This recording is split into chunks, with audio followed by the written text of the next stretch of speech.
Aminado si Coach Chot Reyes na kay Jordan Clarkson nakasalalay lahat ng opensa ng Gilas. Ayon nga sa kanya, hindi makinis at kasing pulido ang opensa ng Gilas kung wala ang main man nila na si Clarkson. Dahil karamihan ng scoring ay nakasalalay kay Clarkson, inihahanda na ni Reyes ang team para madali silang maka-adapt sa mga gagawing setup play para kay JC. First time nang umattend ng practice ni JC matapos ang pagdating niya kahapon dito sa bansa.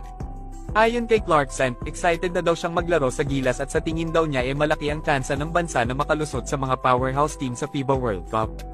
Panigurado na bago mangyari ang iniisip ni JC, bugbog sarado muna ang aabutin niya sa mga player ng Dominican Republic na unang makakasagupa ng Gilas sa pag-uumpisa ng tournament sa August 25. Alam naman natin kung gaano kapisikal ang mga players ng iba't ibang bansa, lalong-lalo na sa Europe at Amerika.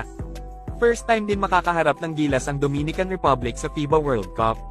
Makakaharap nila ang NBA player na si Karl Anthony